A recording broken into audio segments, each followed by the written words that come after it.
तो एक नए वीडियो में आपका स्वागत है। तो वीडियो की शुरुआत में हम देखते हैं एमसी आगे बढ़ता है और कहता है रुक जाओ।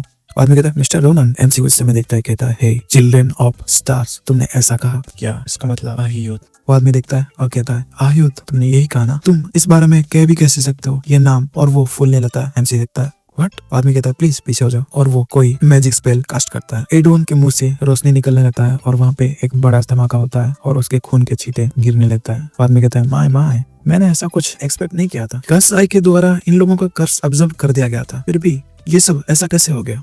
एमसी कहता है सिट, क्या ये सच में सीलिंग कर्स है? आदमी कहता है ये ऐसा कुछ है जो हम रोज देखते हैं, अल्दो ये केस थोड़ा ज्यादा रेयर है। लगता है उन लोगों को दो चीज करने के लिए प्रोहिबिटेड किया गया था। पहला चीज है कि जो इस ऑर्गेनाइजेशन के मेंबर नहीं है उनके सामने कुछ भी रिवील मत करो स्टार के अराइवल के बारे में, वो एल्प कांपने लगती है। और दूसरा उस पर्सन के बारे में बताना, और इसी वजह से ये एक्सप्लोड हो गया क्योंकि ये दूसरा चीज था जिसे कि मना किया गया था। इससे मुझे कुछ पूछना है मिस्टर रोनन, ये आयुध कौन है? एमसी एकदम घबराने लगता है। आदमी कहता है अगर मेरा हाइपोथेसिस करेक्ट है तो ये बहुत ही ज्यादा कॉन्फिडेंशियल है और बस नेबुला ग्लासियर लोगों को पता है, तो तुम इस लेवल के इंफॉर्मेशन के बारे में कैसे पता किए? और वो अपना ऑरा रिलीज करता है। आज द इंटरोगेटर ऑफ दिस केस, मुझे ये क्लियर करना ही होगा। क्या तुम मेरा जवाब दोगे मिस्टर रोनन? एमसी कहता है वेल मुझे इस बारे में ज्यादा कुछ पता नहीं है क्योंकि मैं इस बारे में कोइंसिडेंटली सुना था। वो आदमी कहता है क्या coincidence?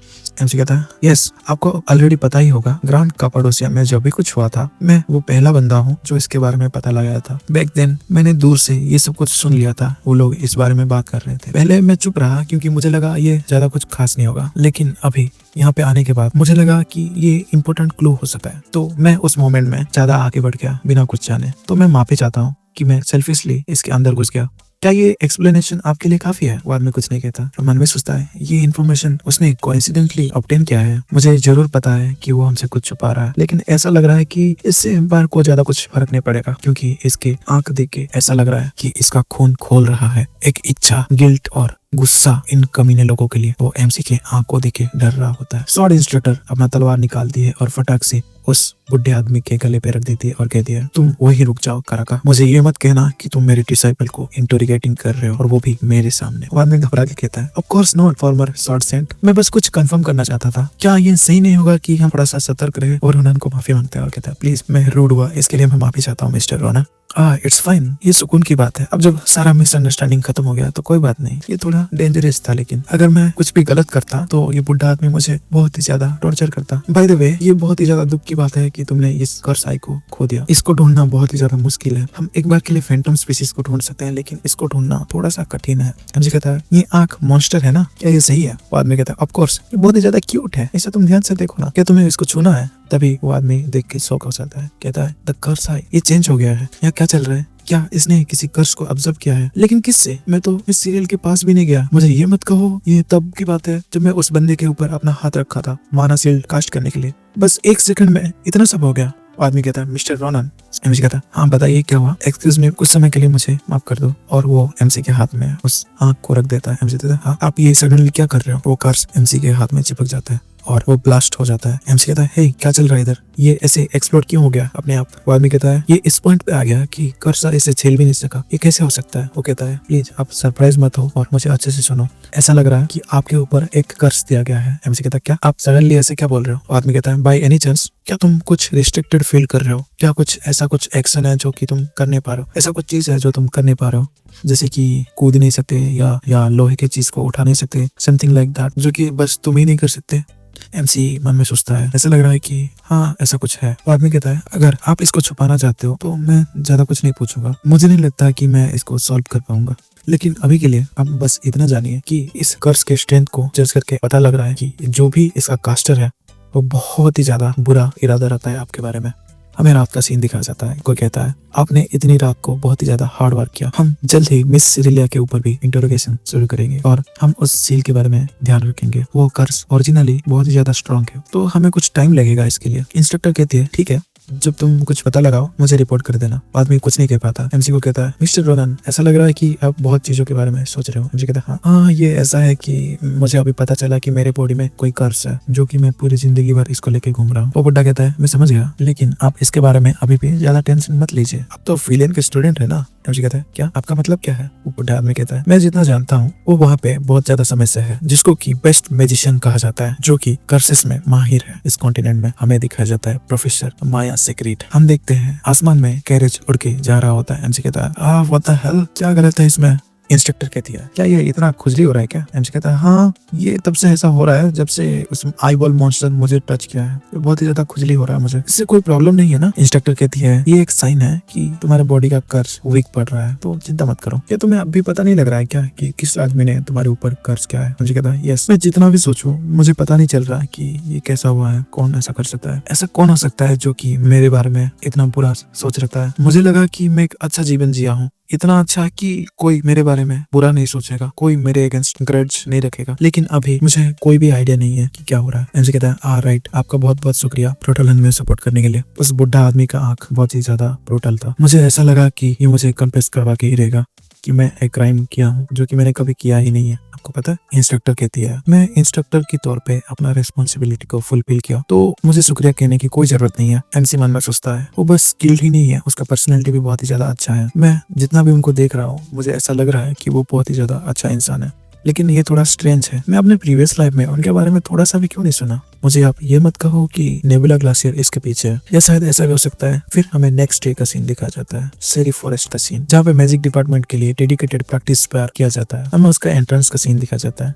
The park of pillars, वहाँ पे दो लोग खड़े होते हैं। उसमें कोई कहती है वेलकम रोनन, बहुत दिन हो गए तुम्हें देखे हुए। वो होती है ग्रैंड कमांडर आदिशान। वो कहती है अगर ये इंस्ट्रक्टर ने बोला नहीं होता तो मैं तुम्हें जल्दी ही नहीं देख पाती। क्या सब कुछ बढ़िया चल रहा है। एमसी कहता है हाँ सही है। एमसी मन में सोचता है ये तो अभी भी जनरल का प्रॉब्लम लग रहा है, मैं क्या करूँ, मैं अभी भी सोच नहीं पा रहा हूँ, मैं क्या करूँ इस बारे में, छोड़ो इसे, चलो पहले मुस्कुराते हैं। एमसी मुस्कुरा के कहता है मुझे पता है लॉन्ग टाइम नो सी सुनबीर, क्या तुम ठीक हो। आदिशान कहती है उस दिन के बाद से जो लोग खारदान से डरते थे वो अभी कंफर्टेबली मुझे अप्रोच करते हैं, तो ये मेरे लिए बहुत ही ज्यादा इजियर हो गया है। लेकिन मुझे ये थोड़ा सा परेशान कर रहा है कि खारदान मुझे जब भी देखता है वो मेरे से डर के भाग जाता है। आदिशान खारदान को कहते हैं ये लो खारदान तुम्हारे लिए शॉर्ट स्पीयर। खारदान डर के कहता है लॉन्ग स्पीयर, मैं लॉन्ग स्पीयर यूज करना चाहूंगा, प्लीज मुझे माफ कर दो। ग्रैंड कमांडर कहती है ये सुन के बुरा लग रहा होगा है ना, लेकिन मैं कहूंगा कि ये इतना भी बुरा नहीं है। मुझे कहता है हाँ। ग्रैंड कमांडर कहती है मैंने इंस्ट्रक्टर से इस बारे में सुना कि तुम्हें अपना कर्ज को ब्रेक करना है। एमसी कहता है यस वाल चीजें ऐसे बिगड़ गई है, मैं यहाँ पे इसलिए आया कि उन्होंने बोला है इस बारे में कि मैं प्रोफेसर सेक्रेट को जरूर मिलूं, लेकिन सोचा जाए तो मुझे इस तरह का प्लेस में आना पड़ रहा है, लग रहा है कि उस औरत का इस तरह का टेस्ट है। आदिशान हंसते हुए कहती है हाँ ऐसा ही लग रहा है, उनका ऑफिस भी बहुत ही ज्यादा यूनिक है, तुम उनके ऑफिस को तब तक ढूंढ नहीं पाओगे जब तक कि तुम एक मैजिक स्टूडेंट ना हो। तो मैंने अपने एक मैजिक स्टूडेंट जूनियर को बुलाया है ताकि वो हमें रास्ता दिखा सके। तभी पर्पल लाइट दिखाई देता है। आदिशान कहती है लेकिन वो अभी तक नहीं आई है। तभी कोई टेलीपोर्ट होके आदिशान के सामने आ जाती है और वो आदिशान की तरफ हाथ बढ़ा के आती है और उनसे चिपक जाती है और कहती है मैंने आपको बहुत ही ज्यादा मिस किया आदिशान दीदी। एमसी एक फरी तरह से देखता है। आदिशान कहती है ये बहुत ज्यादा समय हो गया है, क्या तुम सही हो। लड़की कहती है ऑफ कोर्स, आप कैसे हैं दीदी। मुझे देखता है ये लड़की तो डेफिनेटली वही है ना जो कि जंगली बीस्ट और सिप के बारे में बात कर रही थी, ये वही अकालुसिया है ना जो पहले वाली थी। आदिशान कहती है आई एम सॉरी, मैंने तुम्हें इतनी सडनली बुला लिया एरी, कुछ ज्यादा ही अर्जेंट आ गया था इसलिए मुझे बुलाना पड़ा। एरी अपने लाल टपकाते हुए कहती है डोंट माइंड इट, आपको पता है आप मुझे जब चाहे आप मुझे बुला सकते हो, लेकिन आप प्रोफेसर सेक्रेट को क्यों ढूंढ रहे हो। और वो साइड में दिखती है एमसी घबरा के एक फनी सा लुक दे रहा होता है। वो लड़की देख के एकदम शॉक हो गई होती है। एमसी कहता है मैंने उन्हें बोला था long time no see Elizabeth, I mean Ari. वो लड़की शर्मा जाती है और कहती क्या तुम यहाँ पे क्यों हो। हमें उस जंगल का सीन दिखाया जाता है। एमसी कहता है क्या ये सच में प्रोफेसर का ऑफिस है, ये बहुत ज्यादा सस्पिशियस है, क्या तुम मुझे यहाँ पे दफनाने का प्लान तो नहीं कर रहे, क्योंकि मैंने ऐसा कुछ देख लिया जो मुझे देखना नहीं चाहिए। एलिजाबेथ कहती है तुम मुझे उस नाम से मत बुलाओ, तुम हिम्मत भी मत करना, और अल्सो कौन तुम्हें यहाँ पे दफनाने का सोच रहा है, अपना मुंह बंद करो और मेरे पीछे आओ। एमसी कहता है अपने टेम्पर को तो देखो। एमसी मन में सोचता है ये अनएक्सपेक्टेड था, कौन सोचा था कि इस तरह का बच्चा जनरल के क्लोज होगा। देन अगेन वो ओरिजिनली एक अकालुसिया है, क्या उन लोगों के बीच में कोई कनेक्शन है क्या। तभी वो लड़की दरवाजा खोलती है और वो अंदर आते हैं। हम देखते हैं कोई बुढ़ी औरत को बैठे हुए। एमसी कहता है ये औरत प्रोफेसर सीक्रेट है क्या? हम देखते हैं चेयर पे एक बुढ़ी औरत बैठी हुई होती है। एलिजाबेथ कहती है इतना जल्दी एक्साइटेड मत हो, हमें और एक स्टेज को पूरा करना पड़ेगा। और वो उनके सामने आ जाते हैं। मैं कह रहा हूँ जस्ट इन केस यहाँ पे जो भी कुछ हो। और वो ऐसा बोल के अपना मैजिक करने लगती है और कहती है तुम शांत रहना और बीच में घुसना मत। एमसी कहता है वेल श्योर। और वो मैजिक स्पेल करने लगती है और वो अपना मैजिक रिलीज करती है उस बुढ़ी औरत पे। एमसी कहता है क्या ये क्या है? ऐसा लग रहा है कि कुछ चेंज ही नहीं हुआ। तभी वो बुढ़ी औरत अपना मुंह खोलती है और वो एकदम बड़ी हो जाती है। एमसी एकदम घबरा जाता है और कहता है क्या ये क्या है? एलिजाबेथ कहती है तुम्हें चिंता करने की कोई जरूरत नहीं है, ये प्रोफेसर का रियल ऑफिस है। सेफार्सियो वो अंदर टेलीपोर्ट हो जाते हैं। वहाँ पे एमसी कहता है क्या ये एक ऑफिस है? लेकिन वो एंट्रेंस कैसा था? I mean, ये बहुत ही ज्यादा स्ट्रेंज है। तभी कोई हवा में उड़ रहा होता है और कहता है तो ये तुम हो? नाबिरुस ने तुम्हारे बारे में बताया था कि वो तुम्हें यहाँ पे भेजेंगी। मैंने तुम्हारे बारे में जैसा सुना था तुम वैसे ही हो। एमसी पीछे मुड़ के देखता है। वो बच्चा एमसी के आंखों को छूता है और कहता है हाँ मैं फील कर सकता हूँ बहुत ही ज्यादा बुरा चीज। हमें दिखाया जाता है the best curse magic user on the continent, जिसका नाम होती है माया सीक्रेट। वो कहती है वाह कितने इंटरेस्टिंग छोटे बच्चे हो। उनका स्पेशल ट्रेट ये है कि वो 83 की उम्र में भी वो एकदम बच्चे जैसा लगती है। वीडियो के स्टार्टिंग में हम देखते हैं प्रोफेसर सीक्रेट एमसी के आंख को खोल के देखते हैं। एमसी कहता है क्या ये छोटा बच्चा प्रोफेसर सीक्रेट है क्या? प्रोफेसर कहते हैं तुम्हें सरप्राइज होने की कोई जरूरत नहीं है, मेरी हालत ही कुछ ऐसी है कि मैं 80 साल का होकर भी ऐसा दिख रहा हूँ। क्या मैं तो आपको 8 साल का समझ रहा था, क्या आप 80 साल के हो? लेकिन इसका एक लिमिट है, इंसान अपनी उम्र से कितना छोटा दिख सकता है। प्रोफेसर कहता है चलो इसके बारे में बाद में बात करते हैं, सबसे ज्यादा जरूरी ये है। फिर वो चुटकी बजा के एमसी के कर्सेस को रिलीज करते हैं और कहते हैं तुम्हें इस कर्स से मुक्त करना सबसे ज्यादा इंपॉर्टेंट है अभी। एमसी कहता है ये क्या है? प्रोफेसर कहते हैं किसने सोचा था तुम्हारे ऊपर इतना सारा कर्सेस होगा? ये तो बहुत ही ज्यादा पुराने कर्सेस है और अपने ओरिजिन से जुड़े हुए हैं। ये तो बहुत ही ज्यादा डेंजरस है, तुम नॉर्मल स्किल के साथ इसे टच भी नहीं कर सकते। एमसी कहता है क्या इसका मतलब क्या मेरी कर्स को मुक्त नहीं किया जा सकता? प्रोफेसर कहते हैं तुम्हें चिंता करने की कोई जरूरत नहीं है, मैं इसके लिए ऑलरेडी प्रिपेयर हूँ। हाँ ये हो सकता है कि बहुत ज्यादा है उम्मीद से, लेकिन तुम्हें टेंशन लेने की कोई जरूरत नहीं है, मैं प्रिपेयर्ड हूँ। तो रोनन अच्छे से सुनना, अभी मैं तुम्हारे कॉन्शियसनेस में एक इमेजिनरी वर्ल्ड बनाऊंगा और तुम्हारे कर्स को मटेरियलाइज करूंगा। तो तुम्हें बस एक ही चीज करना है, तुम इस कर्स के जड़ को खत्म कर दो। एमसी कहता है क्या आप चाहते हैं मैं इसका जड़ को खत्म कर दूं? I mean, मैं ये कैसे कर सकता हूँ? मुझे कैसे पता चलेगा कि यही कर्स का जड़ है? प्रोफेसर कहते हैं जब तुम उसे देखोगे तुम्हें पता चल जाएगा अपने आप कि यही तुम्हारा कर्स है, तो अपना ध्यान रखना। फिर वो एमसी के हेड पे टच करते हैं। फिर एमसी अपने कॉन्शियसनेस में चला जाता है और कहता है क्या ऑल ऑफ अ सडन ये क्या है? ये मेरा इमेजिनरी वर्ल्ड है। फिर वो पीछे मुड़ के देखता है और कहता है क्या ये तो मेरा घर है? क्या मेरा घर ही इन सब कर्सेस का जड़ है? लेकिन इस दुनिया में चल क्या रहा है? तभी कोई दौड़ के जाती है और कहती है मम्मी मैं चली आई। एमसी सोचता है ये वॉइस मुझे मत कहो, ये बड़ी दीदी है। फिर हमें घर का सीन दिखाया जाता है और एमसी की बड़ी दीदी कहती है वाह ये तो बहुत ज्यादा क्यूट है, लेकिन रोनन इतना ज्यादा सो क्यों रहा है? क्या वो बीमार है मम्मी? उसकी मम्मी कहती है बच्चों को ज्यादा सोना पड़ता है बड़े होने के लिए, जैसे कि तुमने सोया था इरिल। अगर तुम्हारा छोटा भाई बीमार पड़ जाए तुम्हें इसका ध्यान रखना पड़ेगा अच्छे से, क्योंकि तुम उसकी बड़ी बहन हो, समझ गए? एमसी की दीदी खुश हो जाती है और कहती है ऑफ कोर्स मैं उसे हमेशा के लिए प्रोटेक्ट करूंगी क्योंकि वो मेरा छोटा भाई है। एमसी सोचता है मैं इसे कैसे भी देखूं, लेकिन ये तो मेरा घर है। जब मैं छोटा बच्चा था, जब मैं पैदा हुआ था, तो इसका मतलब इस झूले के अंदर जो है क्या मैं हूँ?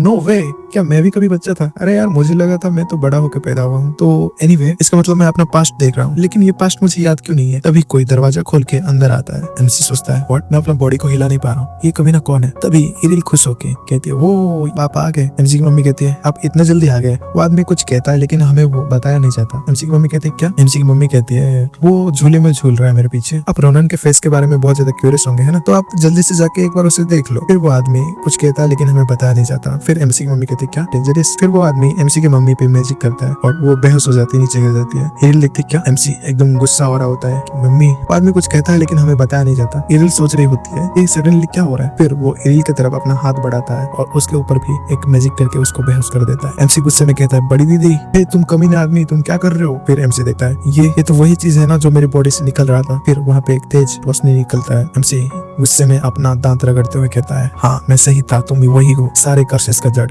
तो मैं ये श्योर करूंगा कि मैं तुम्हें खत्म कर दूं। मैं बाहर का सीन दिखाया जाता है। प्रोफेसर कहते हैं ये कितना ज्यादा शॉकिंग है, मैं इतना ज्यादा प्रिपेयर होके आया था लेकिन मैं अभी शुरू ही किया हूँ और मेरा माना खत्म होने वाला है। ये कितना रेडिकुलस कर्स है। हरिशन कहती है प्रोफेसर भी अगर ऐसा कह रहे हैं तो इसके बॉडी में कितने ज्यादा कर्स हो सकते हैं? प्रोफेसर कहते हैं मैं इसके ताकत के बारे में कुछ नहीं जानता, लेकिन अगर इसको नंबर में गिना जाए तो ये कम से कम 10 होंगे। हरिशन चौंक जाती है क्या 10? तो आपके पास कोई चारा नहीं है, आपको 10 के 10 कर्सेस को कैंसिल करना पड़ेगा। आदमी कहता है नहीं मैं सरप्राइज हूँ क्योंकि ये तुम जैसा सोचते हो वैसा नहीं है, मैं बस अभी एक ही कर्स के साथ साथ डील कर रहा हूँ। फिर हमें एमसी के कॉन्शियसनेस का सीन दिखाया जाता है। वो बंदा एमसी के ऊपर कर्स करने के बाद तेज रोशनी निकलता है। वो कर्सेस को करने के बाद एमसी से कुछ कहता है लेकिन हमें बताया नहीं जाता। फिर वो वहाँ से आगे बढ़ता है। फिर वो एमसी की बड़ी दीदी और एमसी के पास से गुजर जाता है। एमसी सोचता है तो ये रेस्ट्रिक्शन हट गया है और फिर वो दौड़ के जाता है। "शेट, दीदी, मम्मी, आप सब सही हो?" फिर देखता है कि उसकी दीदी और मम्मी ठीक है, बस बेहोश हुए हैं। एमसी सोचता है फिलहाल मुझे शांत होना पड़ेगा, ये बस एक इमेजिनरी वर्ल्ड है, तो वहाँ पे मैं ज्यादा कुछ कर नहीं सकता, लेकिन मैं एक चीज जरूर कर सकता हूँ और वो है उस कमीने को मारना। फिर वो अपने दरवाजे की तरफ देखता है और दरवाजे पे स्लैश मारता है और वहाँ से दौड़ के आगे निकलता है। आगे देखता है और कहता है, "ओ, तुम मेरा इंतजार कर रहे थे? हाँ, क्या तुम्हें मुझसे कुछ काम है? तुम कमीने आदमी।" वो आदमी कुछ कहता है लेकिन हमें बताया नहीं जाता। एमसी कहता है, "तुम्हारी हिम्मत कैसे हुआ मेरे सामने मेरी फैमिली के साथ इतना बुरा करने का? मैं कभी भी तुम्हें माफ नहीं करूंगा।" फिर वो आगे दौड़ के जाता है, उसके ऊपर हमला करने के लिए बढ़ता है। फिर वो आदमी अपना हाथ में माना को रिलीज करता है और एक तलवार को बुला लेता है और एमसी के अटैक को रोक देता है। एमसी कहता है, "क्या ये क्या चल रहा है? एक साधारण कर्स, वो भी एक शॉट पकड़ सकता है और उसके ऊपर ये इतना ज्यादा पावरफुल है कि ये मेरे को हरा रहा है।" फिर एमसी के हाथ में चोट लग जाता है और उसके गाल पे भी चोट लग जाता है। वो आदमी अपना तलवार उठाता है और एमसी को स्लैश मार के आगे बढ़ता है। एमसी के मुंह से खून निकल रहा होता है। एमसी घुटने पे आ जाते कहता है, "damn it, no way,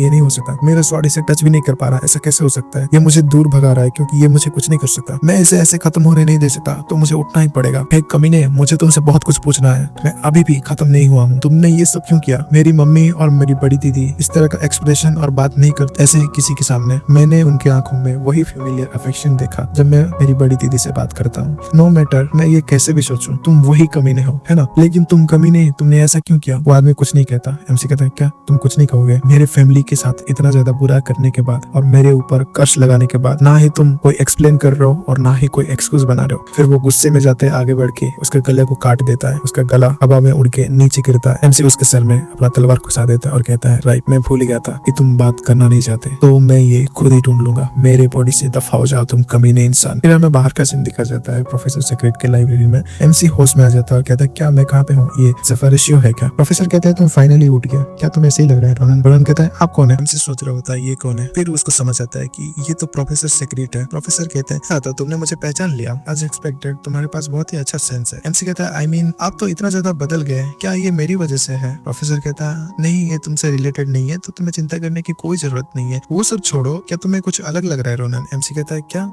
honestly मैं कहूँ तो आप एक अनयूजुअल पर्सन लगता है। जब मैं आपको मिला था मुझे ऐसा लगा था कि आप एक अनयूजुअल पर्सन है, लेकिन अभी जब मैं आपको देख रहा हूँ मुझे पता चल रहा है कि मैं जितना सोचा था आप तो उससे बहुत ही ज्यादा आउटस्टैंडिंग पर्सन है।" प्रोफेसर कहते हैं, "तो इसका मतलब ये काम कर गया?" फिर प्रोफेसर एमसी को चाय देके कहते हैं, "ये ज्यादा शॉकिंग है, तो मुझे बताओ क्या हुआ था?" फिर वो एमसी के बात को सुन के एक नोट में राइट डाउन करके कहते हैं, "ओ, तुम्हारे अंदर एक ऐसा कर्ज था जो कि तुम्हारे मेमोरीज से रिलेटेड है और उसके ऊपर जो आदमी ने तुम्हारे ऊपर ये कर्ज किया था वो तुम्हारे बाप की तरह दिख रहा था।" एमसी कहता है, "यस, मैं भी हो सकता है।" तो प्रोफेसर कहते हैं, "लेकिन तुम्हें ऐसा क्यों लगता है कि वो तुम्हारा बाप है?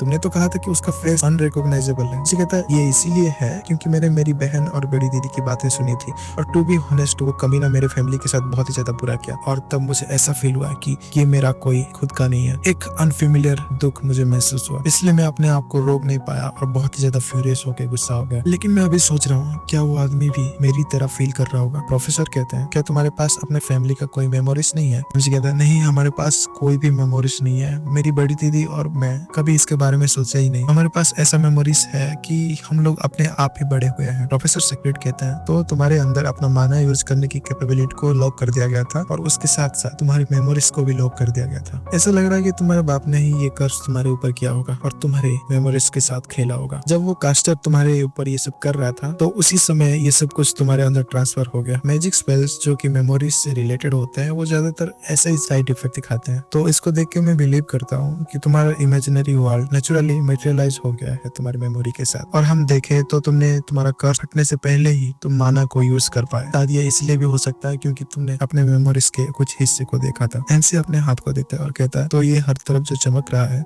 क्या इसी को माना कहते हैं?" प्रोफेसर कहते हैं, "दैट्स करेक्ट। तुमने तो अभी बस इसे देखा है बाकी स्टूडेंट्स की तरह, लेकिन अगर इस माना को अगर तुम्हें यूज करना है तो तुम्हें और 2 कर्सेस को तोड़ना पड़ेगा। अभी तो 9 कर्सेस बचा है तुम्हारे ऊपर। ऑफ कोर्स ये थोड़ा ज्यादा टाइम लगेगा, ये बहुत ही ज्यादा कर्सेस है तुम्हारे अंदर और मुझे पता नहीं है कि ये कर्सेस कहाँ से आया है, लेकिन ये बहुत ही ज्यादा पावरफुल है। मैं तुम्हें बता दूंगा जब मैं रेडी हो जाऊंगा, लेकिन आज के लिए तुम जा सकते हो। लग रहा है वो दिन जल्द ही आने वाला है। एमसी सोचता है क्या ये तो वापस से यंग हो गए। एमसी कहता है क्या टाइम टाइम पे आपका अपीयरेंस चेंज होता रहता है क्या? प्रोफेसर कहता है हाँ, ये तुम्हारी तरह ही है, ये कुछ हालात ही वैसा है। एमसी कहता है तो अब थक गए होगे ना प्रोफेसर? प्रोफेसर कहते हैं रोनन, ये अनकंफर्टेबल सच सुन के तुम बहुत बुरा फील कर रहे होगे, लेकिन अपने दिमाग का ख्याल रखो अच्छे से। तुम्हारे आगे आने वाला जिंदगी बहुत ही ज्यादा प्रीशियस है, तो तुम पास्ट को लेके मत बैठना। एमसी कहता है ठीक है, मैं आपकी केयर में रहूंगा प्रोफेसर। हमें इसी समय का अदर साइड का सीन दिखा जाता है। उस गुफे में उस बड़े से स्टेचू के पास कोई आदमी खड़ा होता है। वो ऊपर देख के कहता है मैंने रिपोर्ट में जो पढ़ा था ये तो उससे भी बहुत ही ज्यादा बड़ा है। ये ना फिर उसने नहीं रोका, बल्कि एक स्टूडेंट ने अकेले रोक लिया। कोई पीछे से कहता है तो आप इधर है? आदमी कहता है फाइनली तुम इधर आ गए डोलन। तो रेस्टोरेशन का काम कैसे चल रहा है? वो लड़का कहता है बिना कोई मुसीबत के अच्छे से चल रहा है, एक हफ्ते में वो सब कुछ नॉर्मल हो जाएगा। सबसे ज्यादा जरूरी बात यह है कि आपने जैसा कहा था हमने वैसा इन्वेस्टिगेट किया, लेकिन हमने कुछ भी एडिशनल इन्फॉर्मेशन इस प्लेस में फाइंड नहीं कर पाए। पहले वाला आदमी कहता है अच्छा ऐसा है, हम फीरियन एकेडमी के थ्रू पता लगा है कि जो स्टूडेंट इस लोकेशन में था फाइट के वक्त, क्या आप उनसे जाके मिलना चाहते हैं? ड्यूक हमें दिखाया जाता है duke head of the Grancia family, जिनका नाम होता है जोसेफ सिनिवान द ग्रांसिया। ड्यूक कहता है इंडीड मैं मिलना चाहूंगा। हम देखते हैं उस पत्थर का आंख लाल हो गया होता है, वो चमक रहा होता है, वो अपना हैंड मूव कर रहा होता है। डोलन कहता है ड्यूक मैं माफी चाहता हूँ, लेकिन क्या आप एक मिनट के लिए वहाँ से हट सकते हैं? वो पत्थर उनके ऊपर हमला करने के लिए अपना हाथ उठाता है। ड्यूक उसे रोक देते हैं, कहते हैं तुम्हें इसकी कोई जरूरत नहीं है। डोलन कहता है नाइट ट्रूप के साथ मैं इसे कर सकता हूँ। फिर वो बड़ा सा स्टेचू उनके ऊपर हमला करता है। तभी ड्यूक अपना तलवार निकालता है और कहता है क्या वो बिजी नहीं हो जाएंगे यहाँ पे आते वक्त? और वो स्टोन पे हमला कर देते हैं और उसके हाथ को काट देते हैं। फिर उसके बॉडी के ऊपर शॉर्ट स्लाश करते हैं और पूरे उसके बॉडी को टुकड़े टुकड़े कर देते हैं। अपना तलवार नमियान में रख लेते हैं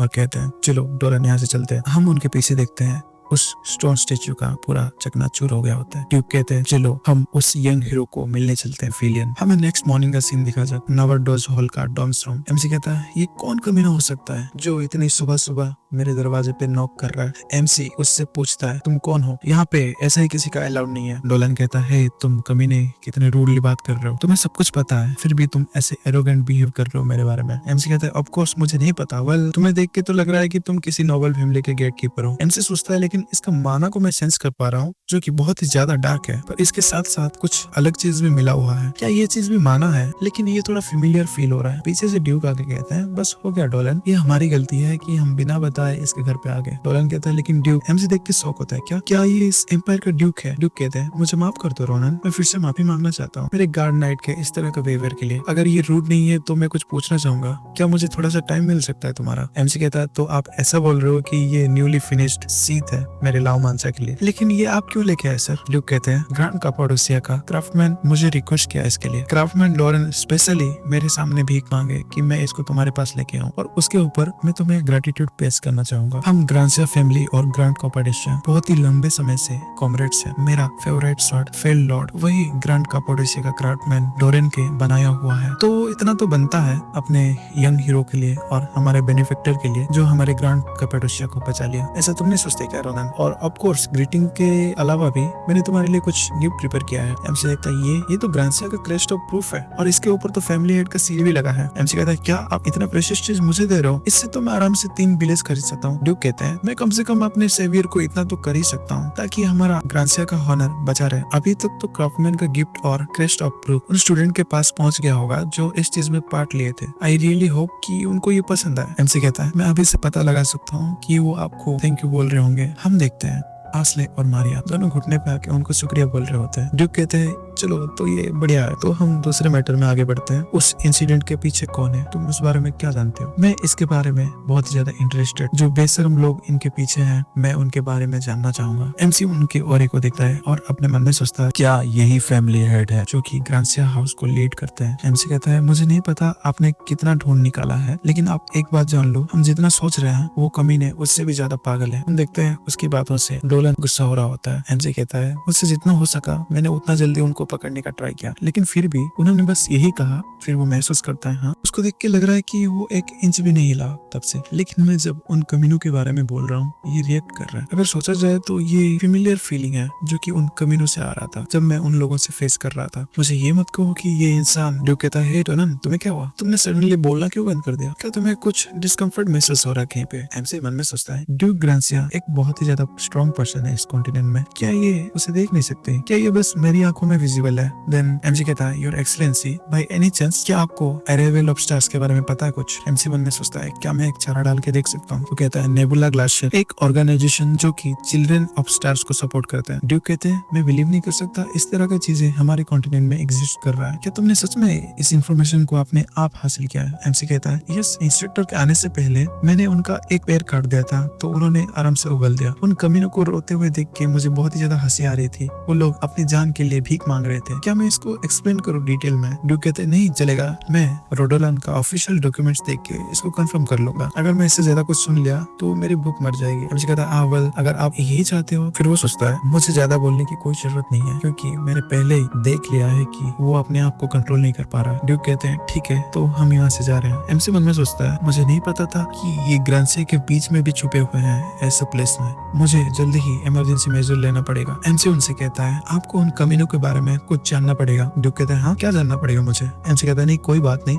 आप तो बहुत ही ज्यादा बिजी हो तो मैं आपका ज्यादा समय नहीं लूंगा। मैं आपको एक खत लिख के आपको मेल कर दूंगा। आप इसे जान के बहुत ही ज्यादा चौंक जाएंगे। स्पेशली ये है आयुध के बारे में। हम देखते हैं उस गेट कीपर को बहुत ही ज्यादा गुस्सा आ रहा होता है। फिर हमें रात का वक्त का सीन दिखाया जाता है। एमसी अपने बेड में सोया होता है और सपने देख रहा होता है। तभी एमसी पे कोई अटैक करता है और वहाँ पे बड़ा धमाका होता है। वो होता है गेट कीपर डोलन। वो देखता क्या ये वहाँ पे नहीं है? एमसी हंस के कहता हा मुझे पता ही था तुम आज रात को जरूर आओगे। एमसी छत पे लटक रहा होता है और कहता है नाइस टू मीट यू चूहे नंबर 3। बाद में कहता है हे तुमने इसे कैसे पता लगा? एमसी कहता है रुको तुम एक बार साइड में देख क्यों नहीं लेते? ये स्पेशल गेस्ट है जिसे मैंने तुम्हारे लिए इनवाइट किया है। वो देखता है यंग मास्टर सुलिफेन। वो गुस्से में कहता है मुझे एक्सप्लेन करो डोलन, मैं इस सिचुएशन को क्या समझूं? कुछ समय पहले का सीन दिखाया जाता है हमें नवर डॉज हॉल का टॉप फ्लोर जहाँ पे एमसी और सुलिफेन आमने सामने खड़े होते हैं। सुलिफेन कहता है तुम इतने सडनली मेरे से मिलने आ गए। मैं सोच रहा था कि ऐसा क्या चीज है जो तुम मुझसे मिलने आए हो। लेकिन रोनन क्या तुम सच में सर डोलन को आज एम्बुश करने वाले हो रात को? लेकिन ये कितना रिडिकुलस है यार, तुम्हारे पास क्या प्रूफ है जो तुम ऐसा बोल रहे हो? हमारे ग्रांसिया फैमिली के नाइट में वो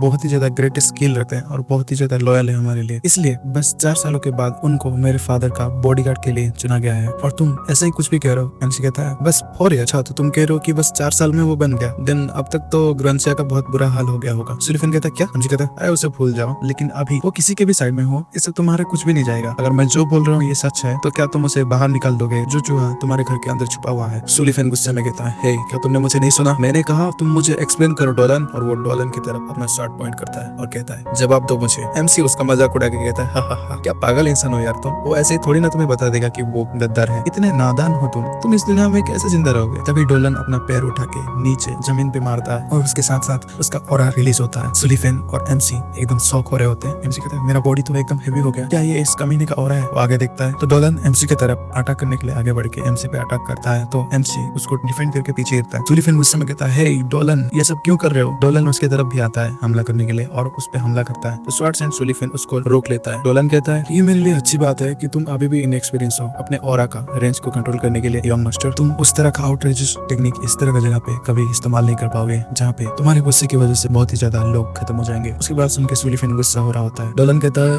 वो सब तो छोड़ो यंग मास्टर, लेकिन इन सब के लिए मैं माफी चाहता हूँ। मैं अपना रिश्ता इस तरह से खत्म करना नहीं चाहता था लेकिन इस बच्चे ने सारा कुछ खराब कर दिया। सुलिफेन कहता है मैं जैसा जानता था तुम्हारा स्किल उससे ज्यादा डिफरेंट लग रहा है। क्या तुम अपना पावर छुपा रहे थे? लेकिन कब से तुमने हमें धोखा दिया? डोलन कहता है धोखा? क्या ये ऐसा है? मैं तो शुरुआत से ही ग्रांसिया फैमिली का नाइट का भी था ही नहीं। और वो उसको अटैक करने के लिए आगे बढ़ता है। सुलिफेन कहता है अच्छा ऐसा है तो मैंने कंफर्म कर लिया है तो तुम्हें जो करना है करो। तभी एमसी फटाक से अपना स्वॉर्ड निकल के उनके सामने आ जाता है। डोलन कहता है ये कैसे हो सकता है? एमसी कहता है इन एनी केस कितना फ्रस्ट्रेटिंग बच्चा है, लोगों को परेशान कर रहे हो ये सब सुनने के लिए, क्या तुम अभी रिफ्रेश फील कर रहे हो? सुलिफेन कहता है ये इशू मेरे लिए बहुत ही ज्यादा सीरियस है तो मैं होप करता हूँ कि तुम इसको समझोगे। आज के बाद से कुछ टाइम के लिए एक खून का नदी बहेगा ग्रांसिया में और वो उसके ऊपर अटैक करने के लिए आगे बढ़ता है। डोलन एकदम शॉक हो रहा होता है। डोलन मन में सोचता है क्या इसके ऊपर मेरे माना का इफेक्ट नहीं हो रहा और ऊपर से ये इतना हेवी स्वॉर्ड को पकड़ सकता है बस अपना माना यूज करके? क्या ये भी मेरी तरह अपना पावर छुपा रहा था? नहीं, लेकिन इसके लिए कोई रीजन नहीं है। देन क्या ये इतने कम समय में इतना ग्रो कर गया? नहीं हो सकता ऐसा। 2 सालों के बाद भी ऐसा जीनियस पैदा हो सकता है लेकिन उन जीनियस में भी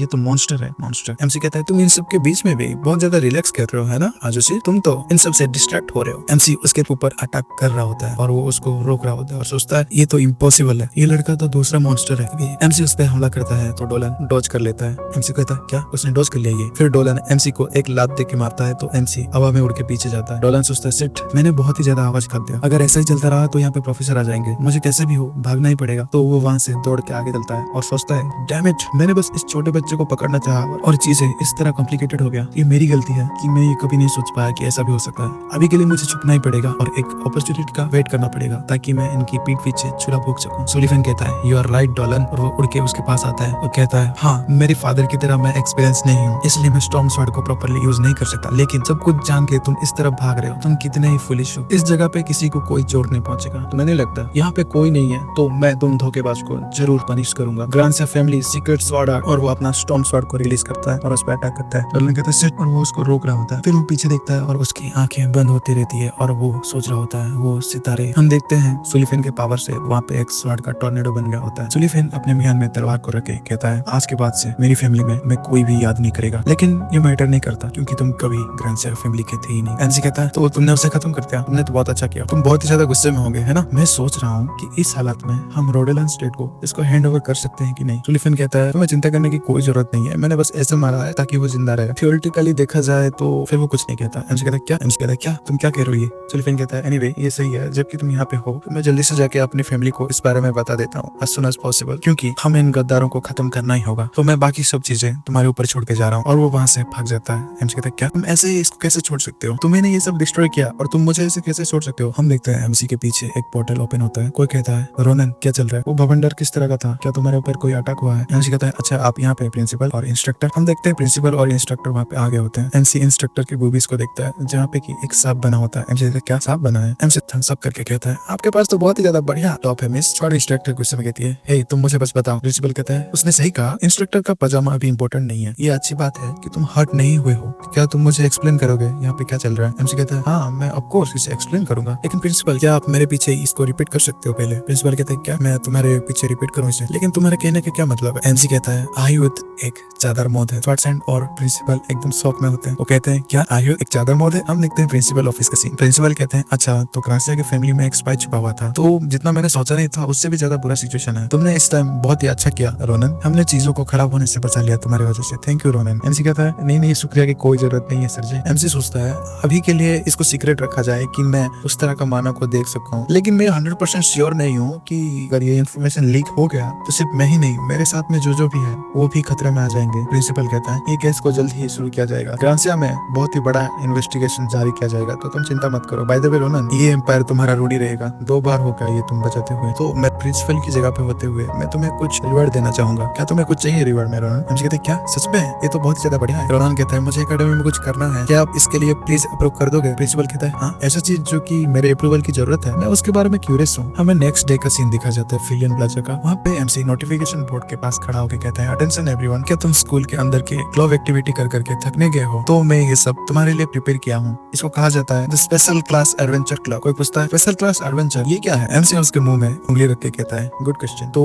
एक स्पेशल क्लास एडवेंचर क्लब क्या है मैं बताता हूँ। ये एक ऐसा क्लब है जो कि इंडिविजुअल टैलेंट को डेवलप करने में मदद करता है। इस क्लब में उन लोगों को जगह दिया जाएगा जो इस एम्पायर को कंट्रीब्यूट करेंगे प्रैक्टिकल और एक्सटर्नल एक्टिविटीज में, और ये ऐसा इकलौता क्लब है जिसे प्रिंसिपल अप्रूव किया है आउटडोर एक्टिविटी के लिए। बंदे बात कर रहे होते हैं क्या आउटडोर एक्टिविटी सच में। एमसी कहता है जिसको भी इसको ज्वाइन करना है तो गैलीलियन हॉल के एरिना में आ जाओ इंटरव्यू के लिए, तो तुम सबका यहाँ पे आने के लिए बहुत ही ज्यादा शुक्रिया। हम देखते हैं किसी लड़की को, वो कहती है नो वे मुझे मत बताओ कि ये वो है। हमें कुछ दिन बाद का सीन दिखा जाता है गैलीलियन हॉल में। एमसी कहता है लेकिन क्यों, मैंने इतना ज्यादा अच्छे से इसको प्रचार किया है ताकि मैं कुछ फ्रेश टैलेंट को ढूंढ सकूं, लेकिन ये आखिरी दिन है और बस तुम ही दोनों यहाँ पे आए हो। मारिया कहती है क्या तुम मुझसे सच में जानना चाहते हो, तो एक बार पीछे घूम के देखो कि तुम इंटरव्यू के दौरान क्या क्या किए हो लास्ट फ्यू डेज में। तुम उनका स्किल टेस्ट करने के लिए रेंडमली किसी को भी पीटी देते हो और तुमने बहुत ज्यादा सस्पेंस थिंग्स भी बोले हैं, इसलिए वो लोग थोड़ा हेजिटेट किए कि ये करे या ना करे, क्योंकि उनको अपना लाइफ रिस्क में नहीं डालना था। असले कहता है ये रूमर पूरे एकेडमी में फैल गया है कि अगर तुम्हें इस क्लब में ज्वाइन करना है तो तुम्हें कम से कम 10 जिंदगी चाहिए। एनसी कहता है लेकिन यही तो असली बैटल है ना, वो कमीने डरपोक लोग तो छोड़ो भूल जाओ इसे फिर, लेकिन जो मुझे अभी चाहिए वो बस स्पेशल टैलेंट्स है। हम पीछे देखते हैं किसी बंदे को जो कि अपने घुटने पे होता है। एमसी उसको कहता है क्या तुम अभी रिफ्रेश फील कर रहे हो, तुमने कहा था कि तुम मेरे साथ एक्सपायर करना चाहोगे, जबकि मैंने कहा कि तुम्हारे स्किल्स के साथ तुम्हें कोई टेस्ट देने की जरूरत नहीं है। इन एनी केस वेल तुम पास हो गए बेरियम सुनबे। वो कहता है थैंक्स रोनन। एमसी कहता है मैं पहले ही बता देता हूँ क्योंकि हमारा क्लब बहुत ही ज्यादा डिफिकल्ट होने वाला है, क्या तुम सही रहोगे सुनबे। वो लड़का कहता है जब तक कि मैं स्ट्रॉन्गर बनता रहूंगा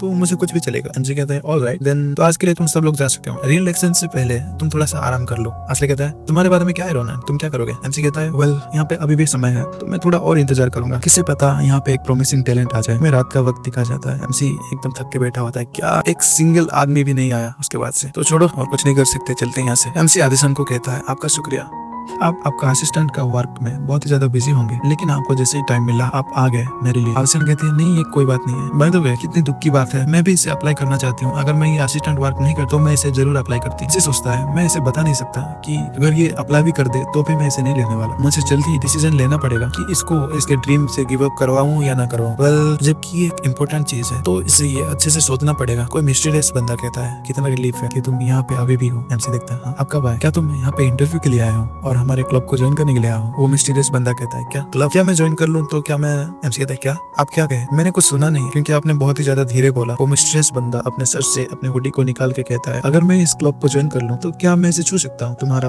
भाई अब मुझे तो पता नहीं है कि ये क्या छूने की बात कर रही है, अगर आपको इसके बारे में पता है तो कमेंट सेक्शन में जरूर बताना। वीडियो की शुरुआत में हम देखते हैं एमसी कहता है क्या क्या छूना चाहते हो तुम, ये किस तरह की ठगी वाली बातें कर रहे हो तुम। वो लड़की कहती है अरे तुम्हें नहीं, जो तुम्हारे शोल्डर पे बैठा है उसे छूना है। एमसी कहता है अच्छा तो तुम सीता के बारे में बात कर रहे हो, तो तुम्हें ये पहले ही बोल देना था, मैं इसको गलत समझ लिया। सीता हमेशा मेरे साथ रहती है, तो तुम अगर एक क्लब ज्वाइन करोगे तो तुम डेफिनेटली इसको टच कर पाओगे। लड़की कहती है क्या रियली। एमसी कहता है क्या स्ट्रेंज पर्सन है यार। एमसी सोचता है वो मेरे इतने पास आ गई लेकिन मैं उसको सेंस भी नहीं कर पाया, ये डेफिनेटली कोई नॉर्मल स्टूडेंट नहीं है, मैं इस पर्सन को फील कर सकता हूँ, यही रियल डील है। वो लड़की कहती है तो मुझे क्या करना पड़ेगा इंटरव्यू के लिए। एमसी कहता है तो तुम्हें पहले अपना स्किल को डेमोन्स्ट्रेट करना पड़ेगा, वहाँ पे मैजिकली इंजीनियर डॉल रखा हुआ है, वहाँ पे तुम अपना टेक्निक्स दिखाओ और उसके अलावा भी अपना ग्रेड और अपना नाम बताओ। वो लड़की कहती है मेरा ग्रेड है मैजिक जूनियर और मेरा नाम है ओफेलिया डेनाइट। देन मैं शुरू करती हूँ। आदिशन देखती है क्या ये तो डार्क एट्रीब्यूट मैजिक है, कितना इनक्रेडिबल है। डार्क माना को कंट्रोल करना बहुत ही ज्यादा डिफिकल्ट है, लेकिन इसको देखो ये तो परफेक्टली इसको हैंडल कर रही है। एमसी सोचता है यहाँ पे और एक चीज बहुत ही ज्यादा सरप्राइजिंग है, ये थोड़ा सा ही है लेकिन मैं इसको देख सकता हूँ, जो ये ब्लड रेड एनर्जी निकल रही है उसके माना के सेंटर से, ये डेफिनेटली शैडो क्लो है। लड़की अपना अटैक करती है उस मैजिकली इंजीनियर डॉल पे और वहाँ पे एक बड़ा सा धमाका होता है। एमसी देख के एकदम हैरान हो जाता है, कहता है यहाँ पे डुएल करने के लिए कोई जरूरत नहीं है, तुम पास हो गए। एमसी कहता है लेकिन ओफेलिया क्या तुम। फिर वो लड़की एमसी के माइंड में कहती है तो तुमने देख लिया। एमसी कहता है क्या टेलीपैथिक मैजिक। वो लड़की टेलीपैथी से कहती है प्लीज अभी के लिए इसको यहाँ पे छोड़ दो, अगर ये बाकी लोगों को पता चल जाएगा तो ये मेरे लिए बहुत ही ज्यादा प्रॉब्लम होगा। तो एक काम करते हैं यहाँ से चलते हैं कहीं पे, मैं तुम्हें कुछ पूछना चाहती हूँ। हमें दिखाया जाता है प्लाजा का सीन जहाँ पे एमसी और ओफेलिया चल के आ रहे थे। ओफेलिया कहती है अच्छा ऐसा है, तो ये एक ड्रीम बर्ड है, ये इंटरेस्टिंग है, एक ऐसा बर्ड जो कि अपने एरिया का माना को अब्सॉर्ब करके पैदा होता है। एमसी कहता है मेरे लिए तो तुम इंटरेस्टिंग हो, मैंने सुना था कि तुम सब लोग बहुत ही पहले इस एम्पायर को छोड़ के चले गए, तुम्हारे वैम्पायर प्रजाति के लोग। ओफेलिया कहती है नहीं हम सब लोग नहीं गए, एम्पायर में अभी भी थोड़े थोड़े वैम्पायर बचे हुए हैं, लेकिन हमें किसी को परेशान करना पसंद नहीं है तो हम चुप कर रहते हैं। एमसी कहता है अच्छा तो ऐसा है, फिर भी तुम एक हाई प्रोफाइल क्लब पे अप्रोच किए बिकॉज ऑफ सीता है ना। लड़की कहती है हाँ सही कहा, मैंने कुछ फील किया जब मैं उसको प्लाजा में फर्स्ट टाइम देखी, the energy of blood magic, ये मेरी प्रजाति का इनेट मैजिक है। एमसी कहता है मैं वही सोच रहा था। अच्छा तो ऐसा है, तो सीता ने जो एबिलिटी यूज किया वो वैम्पायर एबिलिटी है। वेल ये जब पैदा हुआ तो पहला चीज ये ब्लड ऑब्जर्व किया, तो ये सच नहीं होता अगर ये वैम्पायर का पावर्स नहीं होता। वो लड़की हैरान होकर कहती क्या रियली, तो वो पैदा होते ही वैम्पायर मैजिक यूज किया। एमसी कहता है हाँ तो क्या मसला है। लड़की कहती है ये पैदा होकर कितना टाइम हुआ, क्या 3 साल। नहीं कम से कम 5 साल हो गए होंगे है ना। एमसी कहता है नहीं ज्यादा से ज्यादा ये 2 महीना होगा आई थिंक। लड़की कहती है नो वे, बस 2 महीने, और वो ऑलरेडी इतना ज्यादा डेंस माना को अपने बॉडी से निकाल रहा है। लड़की मन में सोचती है अगर ऐसा है तो ये शायद हो सकता है। लड़की एमसी से कहती है हे मैं तुम्हारे बारे में और सीता के बारे में कुछ पूछना चाहती हूँ। एमसी कहता है क्या सडनली क्या पूछना चाहते हो। तो लड़की कहती है मैं बस सीता को देखने के लिए वहाँ पे रुकी थी, लेकिन तुम मेरा अगर रिक्वेस्ट कंप्लीट कर दोगे तो मैं बहुत ज्यादा मेहनत करूंगी, लेकिन ऑफकोर्स मुझे अभी रिसर्च करने जाना है, तो तब तक के लिए ये थोड़ा सा हार्ड होगा, लेकिन मैं प्रॉमिस करता हूँ उसके बाद से। एमसी कहता है वेट रिसर्च, कौन सा रिसर्च। हमें अगले दिन फिलियंस क्लब रूम एरिया का सीन दिखाया जाता है जहाँ पे एमसी का स्पेशल एडवेंचर क्लब होता है। एमसी कहता है अच्छा तो स्टूडेंट के लिए एक एंटायर बिल्डिंग क्लब बनाने के लिए डेडिकेट कर दिया उन्होंने, हमें जरूर उनकी जेनरोसिटी को एक्नॉलेज करना पड़ेगा। एमसी कहता है वेल उसको छोड़ो, तुम दोनों को देख के लग रहा है कि तुम लोग कुछ बदले बदले लग रहे हो, क्या ये वही वेपन्स है जो कि ग्रांड का पड़ोसा से ग्रांडसा फैमिली भेजे थे तुम्हारे लिए। मारिया कहती है हाँ ये वही है। एमसी कहता है अच्छा तो तुमने अपना डुअल ब्लेड स्वॉर्ड को छोड़ के एक ग्रेट स्वॉर्ड पकड़ लिया। मारिया कहती है द ग्रेट कमांडर ने इस तरह का स्वॉर्ड चूज किया मेरे लिए ताकि ये मेरा स्ट्रेंथ को प्रॉपरली सूट करे, तो मैं इसे ट्राई करना चाहती हूँ कुछ समय के लिए। असले खुश होकर कहता है मैं भी एक मैजिक ब्रेसलेट रिसीव किया हूँ, ये मैजिक सिटी डेलिपियम के मदद से बना हुआ है, और जबकि इसका माना कंट्रोल बहुत ही ज्यादा बेटर है, तो मुझे लग रहा है कि मेरा स्पीड और पावर 2 गुनी बढ़ गई है। एमसी कहता है तुम दोनों को बहुत ही ज्यादा अमेजिंग वेपन मिला। मारिया कहती है लेकिन तुम हमें वेपन लेके आने के लिए क्यों बोले? एमसी कहता है हम अंदर चलते हैं, फिर मैं बताता हूँ तुम्हें। ये बहुत ही ज्यादा इंपॉर्टेंट कॉन्वर्सेशन होने वाला है। तुम लोग क्यूरियस होंगे कि मैं इस तरह का एक क्लब रूम क्यों एस्टेब्लिश किया। हमारा एक ही गोल है, और वो है कि हम इंडिविजुअल टैलेंट एबिलिटीज को जितना जल्दी हो सके उतना जल्दी इंप्रूव करें, रियल लाइफ एक्सपीरियंस लेके। एमसी सोचता है ताकि हम उन बुरे दिन के लिए प्रिपेयर रहे। एमसी एक नक्शे पे पॉइंट करके कहता है हम पहले ये जगह पे जाएंगे। ये एक माउंटेन रेंज है जिसको अभी तक एम्पायर ने डिस्कवर किया नहीं है, जिसका नाम है वाइडियन माउंटेन्स। आस्ले और मारिया एकदम शौक हो रहे होते हैं। क्या माउंटेन रेंज? एमसी कहता है ये अब तुम्हें पता ही होगा, ये प्लेस थोड़ा सा अनयूजुअल है, तो ये हमारे लिए एक अच्छा एक्सपीरियंस होगा। वेल मेरे पास एक पर्सनल काम भी है उधर, लेकिन ये अभी इम्पोर्टेंट नहीं है। पहला चीज ये है कि तुम दोनों में जो प्रॉब्लम है उसको हमें सॉल्व करना पड़ेगा। आस्ले और मारिया कहते हैं क्या हम दोनों का? हम दोनों में क्या प्रॉब्लम है? एमसी कहता है वो जो भी हो, अभी के लिए तुम सब बाहर आओ, चलो फाइट करते हैं। वो लोग उस रूम से बाहर आते हैं और चल के जा रहे होते हैं। आस्ले पूछता है तुम्हारा क्या मतलब है रोनन? तुमने कहा कि हम दोनों में एक प्रॉब्लम है और उसको सॉल्व करना पड़ेगा, और जो तुमने प्रॉब्लम बताया जिसको कि सॉल्व करना है वो है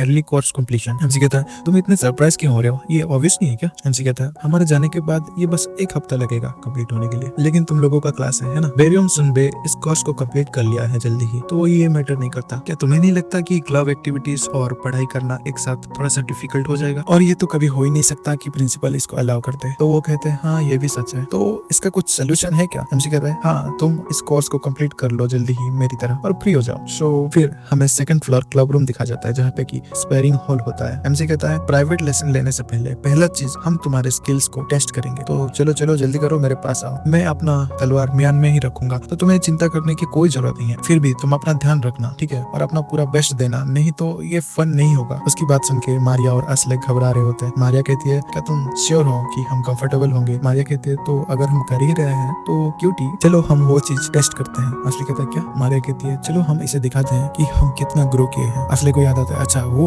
ऑल राइट, मैं अपना बेस्ट ट्राई करूंगा। मारिया कहती है ठीक है तो शुरू करते हैं, मैं आ रही हूँ बोल के वो आगे अपना तलवार लेके आगे बढ़ के जाती है हमला करने के लिए। एमसी कहता है वाह ये तो बहुत ही ज्यादा पावर है, हाँ लेकिन तुम क्यों? फिर वो साइड में देखता है कि पत्थर हवा में लहरा रहे होते हैं और कहता है फिर कहता है मुझे मत कहो कि ये हम देखते हैं। आस्ले अपना मैजिक यूज करके पत्थरों को हवा में लहरा रहा होता है और कहता है मैं सुन कर रहा हूँ मारिया। फिर वो उन पत्थरों को एमसी की तरफ फेंकता है। एमसी उसे आराम से डॉज कर रहा होता है और कहता है तुम इतने समय में इतना बढ़िया अपने एबिलिटी को यूज कर रहे हो, वाह ये तो बहुत ही ज्यादा बढ़िया है आस्ले। फिर वो देखता है मारिया एक इविल स्माइल दे रही होती है, फिर कहती है क्या तुम बस ब्लॉक और डॉज करते रहोगे क्या? फिर वो उस पे हमला कर देती है, लेकिन एमसी वहाँ से हट जाता है और सोचता है अरे इसको तो देखो, अगर मैं इसको डॉज नहीं कर पाता तो अब तक मैं कटफट के टुकड़े टुकड़े हो जाता। फिर मारिया साइड में अपना तलवार घुमाती है, फिर भी एमसी उसको डॉज कर लेता है। फिर एमसी एक झटके में आगे बढ़ता है अपना तलवार लेके और मारिया पे अटैक करता है। मारिया को उसके तलवार का हमला संभालने में तकलीफ हो रहा होता है। एमसी कहता है बहुत तरीकों से ये बच्चे मेरे एक्सपेक्टेशन से बहुत ही ऊपर चले गए हैं। देखते हैं आस्ले एक बड़ा सा पत्थर लेके हवा में उड़ रहा होता है और कहता है मारिया को छोड़ दो रोनन। फिर वो पत्थर एमसी की तरफ हमला करता है, लेकिन एमसी उसे डॉज कर लेता है। फिर वो अपना तलवार पकड़ लेता है और फिर उसको निकाल के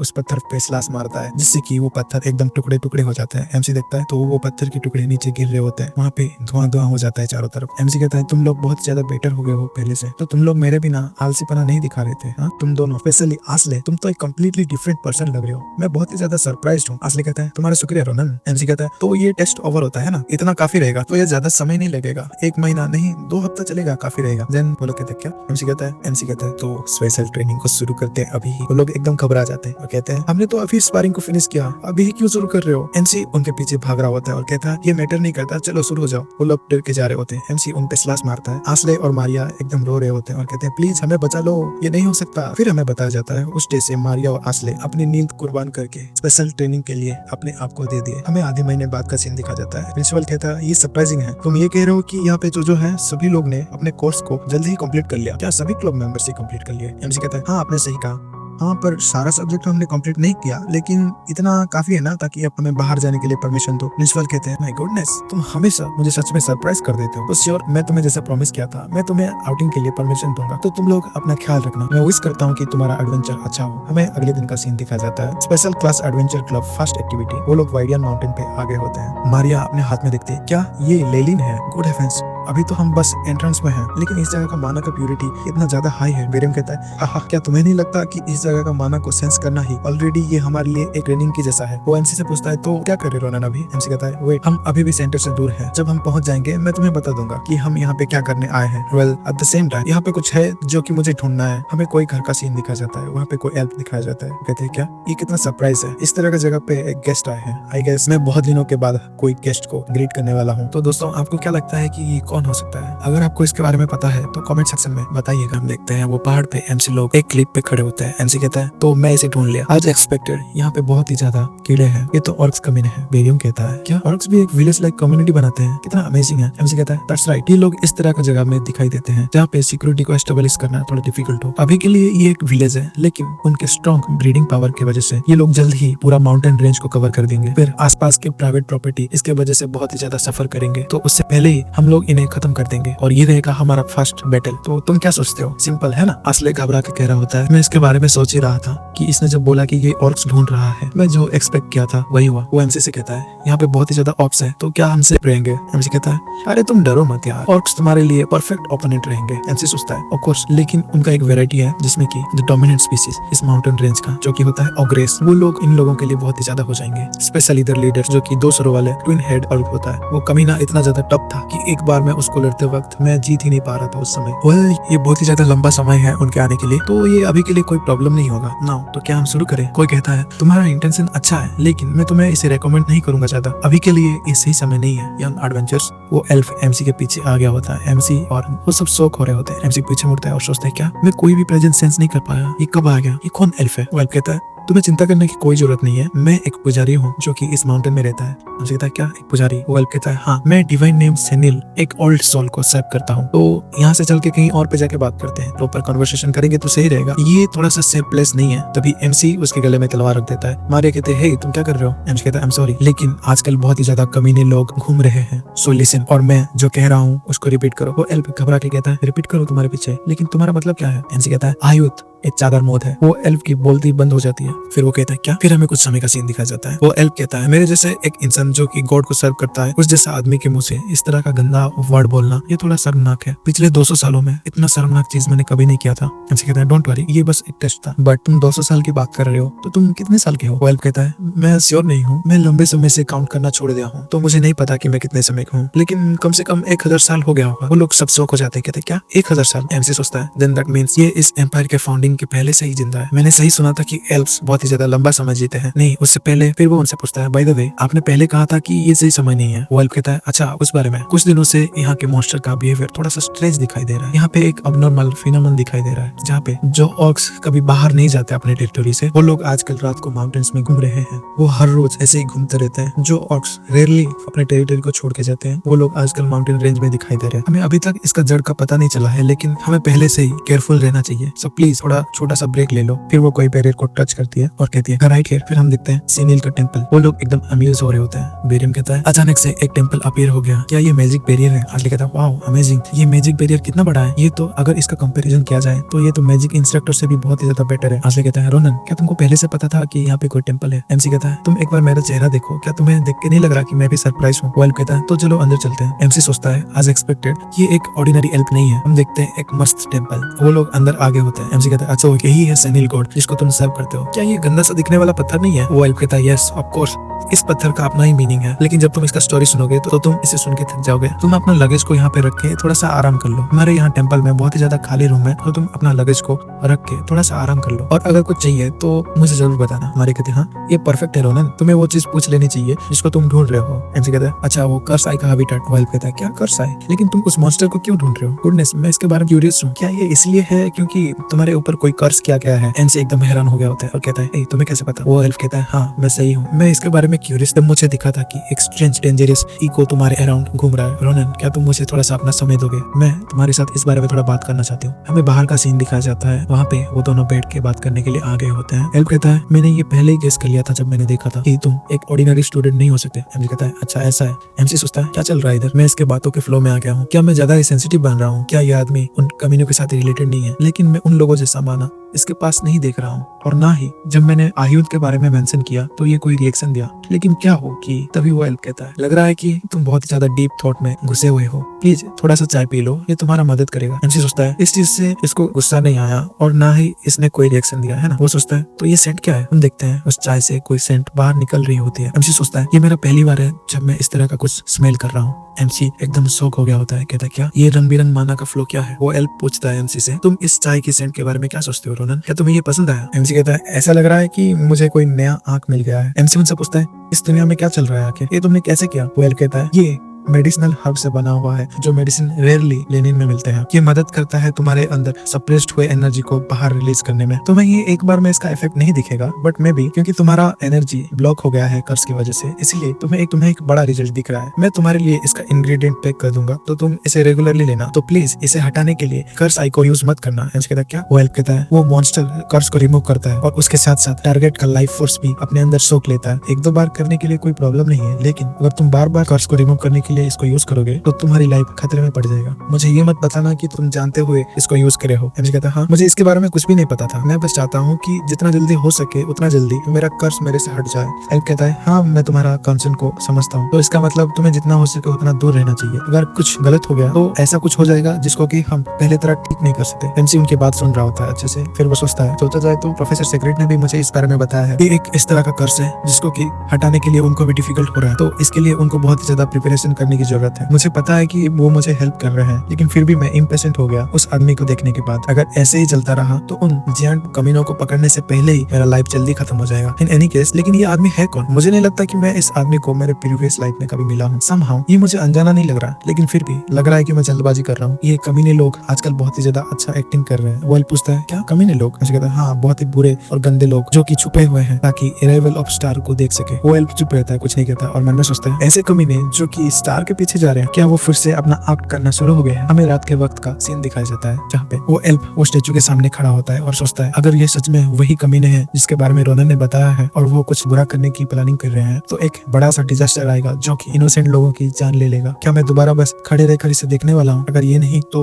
क्या वो बच्चा तुम्हारा जवाब है मेरे लिए, मैं क्या करूँ। तभी रोनन कहता है तो आप अभी तक जाग रहे हैं सरंती। वो कहती है हाँ रोनन इस वक्त में तुम यहाँ पे क्या कर रहे हो, क्या तुम्हें वो बेड अनकंफर्टेबल लग रहा है। एमसी कहता है नहीं मैं बस थोड़ा सा पानी पीने के लिए उठा हूँ, लेकिन मैं अभी जब देख रहा हूँ ये थोड़ा सा इंटरेस्टिंग लग रहा है कि इस तरह का एक पत्थर एक डिवाइन स्टैचू है, क्या यहाँ पे कुछ हिडन मीनिंग छुपा हुआ है। सारंत कहता है of course once every millennium हमारा चर्च हजारों पत्थर को एक सेक्रेड लैंड दा कुंजा नाम की जगह पे लेके जाती है। ये जगह इंपीरियल टेरिटोरी का एक कॉर्नर में है। ये इस तरह का जगह है जहाँ पे हमेशा स्ट्रॉन्ग टाइफून्स आता रहता है। मोस्ट ऑफ द रॉक्स वहाँ पे 200 सालों के लिए ही टिका रहता है और उसके बाद उन बारिशों की वजह से वो डिसअपियर हो जाता है। लेकिन उस तरह का सिचुएशन में भी कुछ पत्थर ऐसा है जो कि अभी तक खड़े हुए हैं हजारों सालों के बाद भी, और वो अपना व्हील को प्रूव किए हैं समय के साथ, और नोबल सोल को इन पत्थरों के साथ इनग्रेव किया जाता है और ये बन जाता है डिवाइन स्टैचू ऑफ सेनियल। मैं अभी भी उस वक्त को याद कर सकता हूँ। मैं ये डिवाइन स्टैचू को अपने भाइयों के साथ यहाँ पे लाया था। एमसी सोचता है ये कितनी अजीब बात है। एमसी पूछता है मैंने सुना कि यहाँ पे बहुत ही ज्यादा पुजारी है, लेकिन तुम यहाँ पे अकेले क्यों हो। सारंत कहती है यहाँ पे बहुत ही ज्यादा ऐसा कुछ हालातें हैं जैसे कि जितना लगता है उससे ज्यादा ये हार्डर है अपना पूरा जिंदगी एक गॉड के लिए डेडिकेट कर देना जो कि उनका प्रेयर कभी नहीं सुनता, चाहे वो जितना ही वेट करे। मैं खुद भी इससे बहुत ही ज्यादा परेशान हो गया बहुत ही बार। एक ऐसा समय भी था जब मैं खुद इसको छोड़ के खुद को फ्री करवाना चाहता था। हाउएवर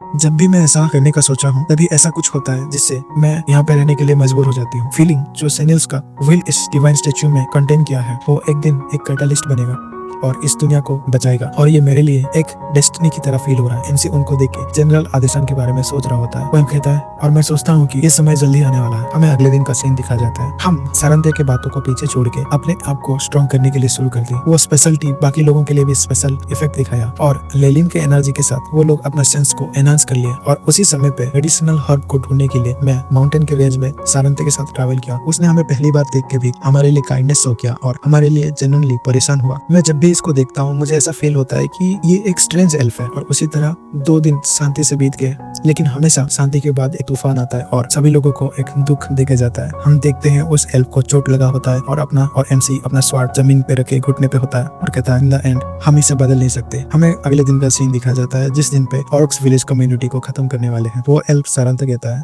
मैं जैसा सोचा था मैं अपना चिंता को छोड़ नहीं सकता। क्या तुम सब लोग सच में सही रहोगे? हमने अभी तक मॉन्स्टर्स का स्ट्रेंज बिहेवियर के बारे में पता नहीं लगा पाए हैं। तुम थोड़ा सा प्रिपेयर क्यों नहीं होते और थोड़ा सा टाइम वेट क्यों नहीं करते? एमसी कहता है सारंत हम सच में ठीक है तो कोई चिंता करने की जरूरत नहीं है। और क्या आपने नहीं कहा था कि ये बस स्ट्रेंज एक्ट कर रहे हैं लेकिन ये ज्यादा स्ट्रॉन्गर नहीं हुए अभी तक? ये लोग अपना ध्यान अच्छे से रख लेंगे तो आपको चिंता करने की जरूरत नहीं है ना मेरे दोस्तों।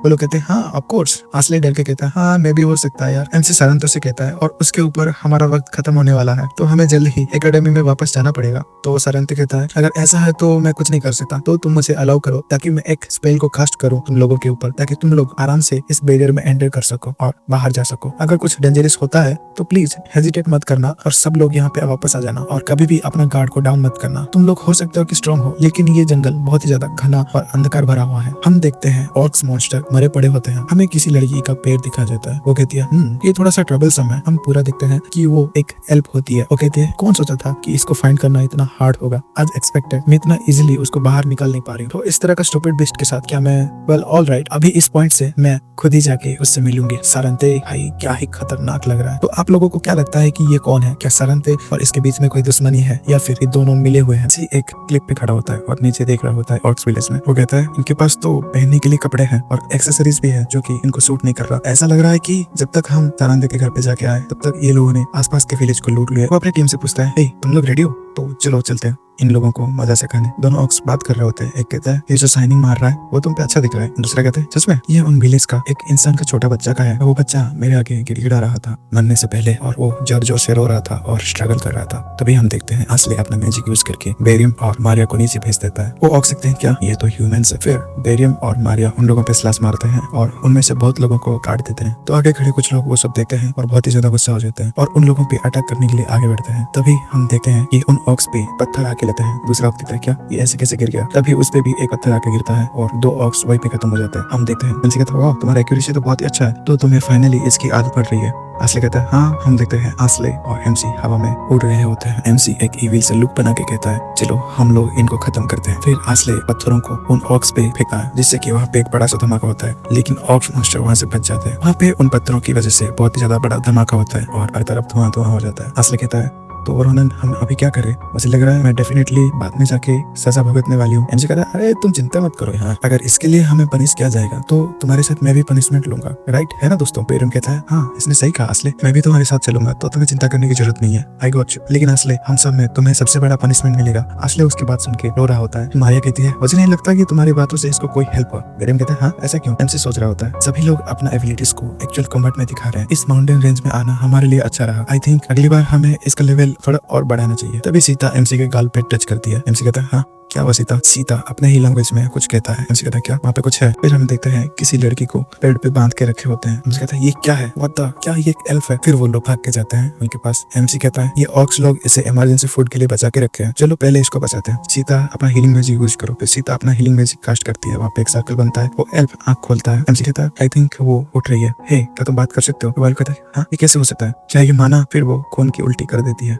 एमसी देखता है क्या सीता का हीलिंग मैजिक काम नहीं कर रहा? लेकिन क्यों? वो एल्फ पूछती है तो तुम लोगों के पास ये माना घूम रहा है, क्या तुम किसी टेंपल से आए हो? एमसी कहता है क्या लेकिन तुम्हें कैसे पता? वो एल्फ कहता है देन प्लीज प्लीज मुझे उस इंसान के पास लेके चलो, वो लोग आ रहे हैं। अगर हम लेट हो जाएंगे वहाँ पे जाने के लिए तो सारंती की लाइफ खतरे में पड़ जाएगी। फिर वो वहाँ पे बेहोश हो जाती है। हम देखते हैं सारंती उस पत्थर के पास खड़ा होता है। तभी उसके बैरियर में कोई एंटर करता है, वो होता है एमसी। वो कहता है सारंती पीछे मुड़ के देखता है क्या रोनन तुम इतनी जल्दी क्यों आ गए? क्या कुछ बुरा हुआ है? एमसी कहता है चलो ये रिलीफ की बात है, प्लीज इस एल्फ को थोड़ा देख लो। इस एल्फ को उस ऑर्क विलेज कम्युनिटी में बंधा हुआ हमने देखा और इसको सेव किया। उसने कहा कि वो तुमको मिलना चाहती है। सारंती देखता है क्या एल्फ? तुम्हारा मतलब ऑल ऑफ अ सडन फिर वो देता है गुड हेवेंस ये तो ब्रेगिया है, तुम्हें क्या हुआ है? फिर हमें ऑक्स विलेज के बाहर का सीन दिखाया जाता है जहाँ पे ऑक्स का खून चारों तरफ गिरा होता है। आर्या कहती है रोनन ने जैसा हमें ऑर्डर किया था हमने चारों तरफ देख लिया, लेकिन यहाँ पे और कोई नहीं है। बेरियम कहता है हाँ सेम मेरे साइड में भी ऐसा ही है, मैंने भी चारों तरफ देख लिया। थैंकफुली लग रहा है कि वही एक एल्फ को ही उन लोगों ने बांध के रखा हुआ था। मारिया पीछे दिखती है और कहती है देन हमें भी उस टेंपल में जाना चाहिए। फिर वो देखता है कि आसले एक और के पास बैठा हुआ होता है। फिर मारिया उसके पास जाती है और कहती है हे तुम क्या देख रहे हो क्यूटी, क्या है उधर? आसले कहता है ये ऑक्स ये थोड़ा सा स्ट्रेंज दिखाई दे रहा है, कुछ समय पहले तक तो यहाँ पे ऐसा कुछ नहीं था। मारिया कहती है हाँ तुम सही कह रहे हो, ये क्या है? आसले क्या तुम्हें ये पता नहीं है ये क्या है? आसले कहता है हाँ ये मेरा पहली बार है, मैं ऐसा कुछ देख रहा हूँ, लग रहा है कि ये एक हिडन डबल मैजिक है। लेकिन ये सब क्या है?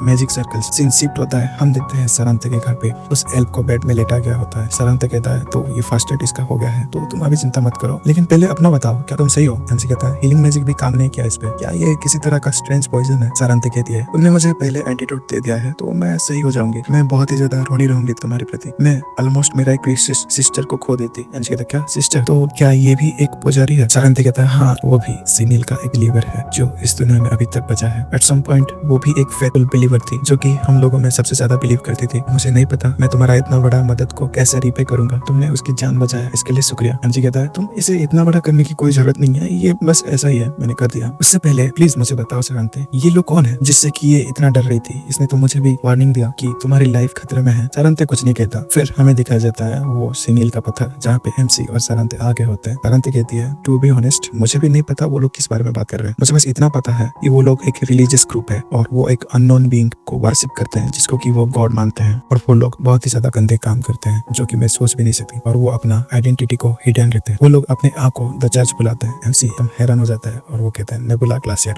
एमसी कहता है क्या नेबुला ग्लासियर? क्या वो लोग तुम्हारे ऊपर टारगेट रख रहे हैं क्या? सारंती कहता है एज एक्सपेक्टेड, लग रहा है कि तुम उनके बारे में सुने हो। उन लोगों ने मेरे पास भी कुछ लोगों को भेजा था। पिछले 100 सालों में ये थोड़ा सा शांति भरा था तो मुझे लगा वो लोग गिव अप कर दिए, पर अभी की सिचुएशन को देखकर लग रहा है कि वो फिर से वापस दोबारा ये सब करने की प्लानिंग में। एमसी एकदम गुस्सा हो जाता है और कहता है ये ऐसा कुछ नहीं है जिसके बारे में तुम ऐसे ही कैजुअली बात कर सकते हो, प्लीज आप इंस्टीट्यूट चले जाओ हेल्प के लिए। सारंती कहती है नहीं, मैं इस जगह को छोड़ नहीं सकती जहाँ पे कि सारे लोगों का सोल्स है, और उसके ऊपर अगर मैं इस जगह को छोड़ के दूसरी जगह चला जाऊँ तो उस जगह में भी बहुत ही ज्यादा बर्बादी हो जाएगा जो कि मैं कभी भी नहीं चाहता। तो तुम और तुम्हारी कॉलीग्स जल्दी से इस जगह को छोड़ के चले जाओ। मैं उम्मीद करता हूँ कि तुम लोग अननेसेसरी डेंजर में नहीं पड़ोगे। आई होप तुम मेरी बात समझोगे कि मैं क्या कह रहा हूँ। एमसी उनके बात सुन के कुछ नहीं कहता। फिर हमें उसके बाहर का सीन दिखाया जाता है। एमसी कहता है सारंती प्लीज मेरा इंतजार करो, मैं एक स्ट्रॉन्गेस्ट पुजारी को लेके आऊंगा जिसको मैं जानता हूँ, सो प्लीज मेक श्योर अच्छे से छुपना और कुछ भी रेकलेसली मत करना, ओके? सारंती हंस के कहता है हाँ मैं समझ गया, मैं अच्छे से छुपूंगा, तो प्लीज अपना ध्यान रखो और ये लो तुम्हारा पेमेंट ब्रिगिया को बचाने के लिए। एमसी कहता है हाँ ये क्या है? एक रिंग। सारंती कहता है हाँ ये एक ऐसा आइटम है जिसको की मैजिक टावर में पास की तरह यूज किया जाता है। अगर तुम कभी भी